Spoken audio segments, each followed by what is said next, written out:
Hello, everybody, and welcome to Church at Home with Rachel for Wednesday, the 7th of January.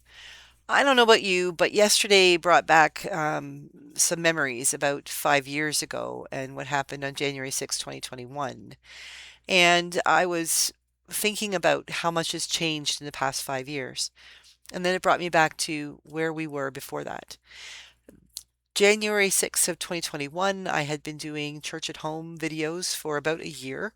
I started them in November of 2025, no, sorry, 20, November 19, 2019, because we had just gone on lockdown and I needed to figure out how to reach out to my congregation, to small town rural congregations in Alberta, who I had just joined September 15th, and on the 26th of November, we locked down and didn't reopen until Easter of 2020. And then we closed down again for a while. And we were locked down for a long time. The very first day, I think it was like we closed down for the 26th. That was our last Sunday. So I think the 27th or 28th or 29th of November, I pulled out my iPhone and recorded a really short video, mostly which was looking at my nose. I've learned a lot, but not enough since then. All about, sort of talking about prayer. It was meant to simply be a way of connecting. And quite literally, it was me experimenting with how I might figure out how to put Sunday worship online, for my members of my congregation through Facebook and then through YouTube. Hence, Church at Home with Rachel began. And it became more a way of just checking in every day, Monday through Friday, just taking a couple of minutes in the morning to say, hey, how are you doing? Because our Diocese of Edmonton and Bishop Jane Alexander were very, very clear that regardless of what our provincial rules might be, about lockdown, which were really quite lax during COVID, that the church and our community members really needed to take it seriously. We needed to sort of to stop the spread, and we needed to be serious. And so I did my part trying to do that and recognizing that a lot of my folks had very small bubbles. The bubbles were those people you're allowed to hang out with. Um, and for many of them, they didn't have very many people that they could connect with.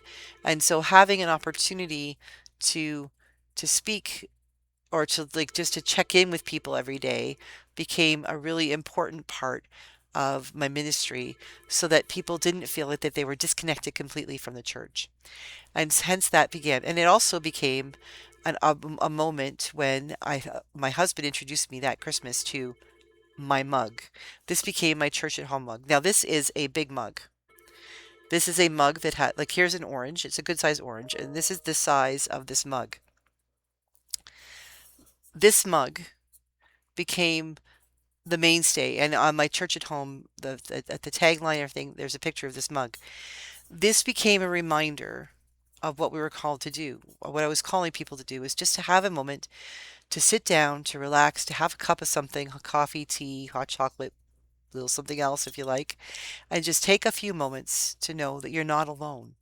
That what you're thinking, what you're feeling, what you're praying about, what you're concerned about, what makes you giggle each day is is important, and that you don't have to, even if we have to be physically separated from one another, we don't have to be emotionally or spiritually separated.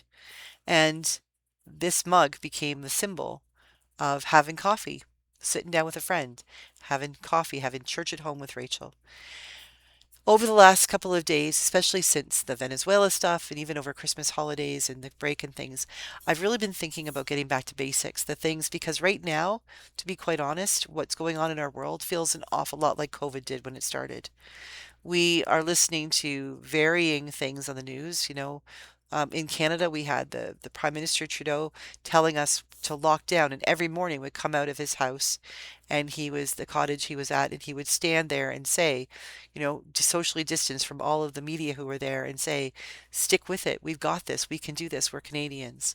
And then we had provincial leaders saying, no, this is ridiculous. We shouldn't.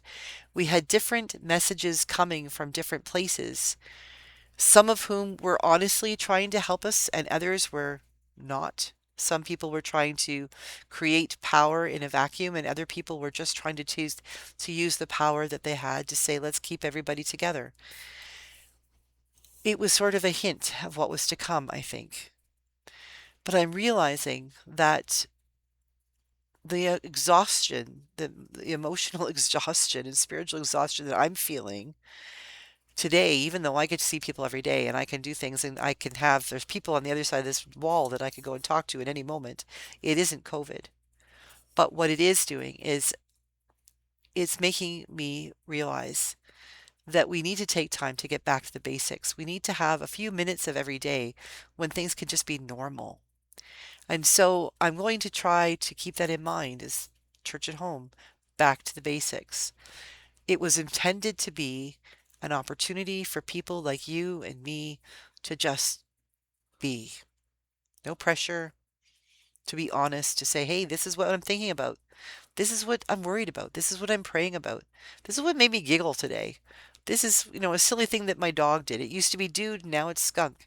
Times have changed, but not much has changed. So I encourage you to get your mug, whatever it might be, and fill it up with whatever you like it like it, and join me again every day as we celebrate life and we just have a community that's not about building the fiddling with the algorithm or figuring out how many people we can have or picking fights and debating in comments, but simply throwing out there, this is what I'm thinking about. What about you? And I encourage you to let me know, what do you want to talk about? Because I could always come up with something to talk about. But I love it when you help me out with that. So let me know. Put it in the comments. Email me, rev.rachelparker@gmail.com. REV as in Victor, dot like a period, RACHAELPARKER @gmail.com. And I will do my best to try to throw in all the things from our community that will help us to remember that, you know what? If it's just for 5 minutes or 7 minutes every morning, we can sit down together, have a cuppa, and realize we're not alone. We're all in this together. That's what church at home has always been meant to be. So I encourage you to join me, if you wish, whenever you wish, and let me know how you're doing too, because that's what community does. God bless you, and thank you for being part of my Church at Home with Rachel community. I'll see you tomorrow at Church at Home with Rachel.